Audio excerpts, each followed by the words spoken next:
Demo tambang di Kunjorowesi Ngoro Mojokerto.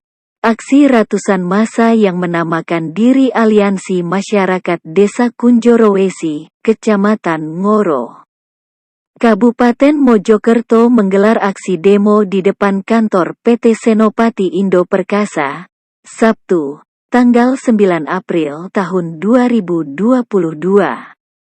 Demo yang dilakukan oleh masyarakat Kunjorowesi bertujuan menuntut penutupan aktivitas tambang milik PT Senopati Indo Perkasa.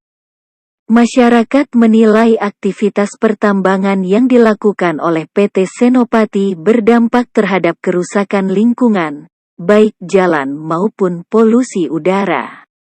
Dari salah satu warga mengatakan, jika selama ini tambang-tambang yang berada di Dusun Sekantong Desa Kunjorowesi disinyalir merusak jalan dan juga lingkungan werta udara tutur warga, masyarakat berharap ada respon dari pemerintah dan juga penegak hukum bisa bertindak tegas dalam hal tuntutan warga masyarakat Kunjorowesi pada umumnya.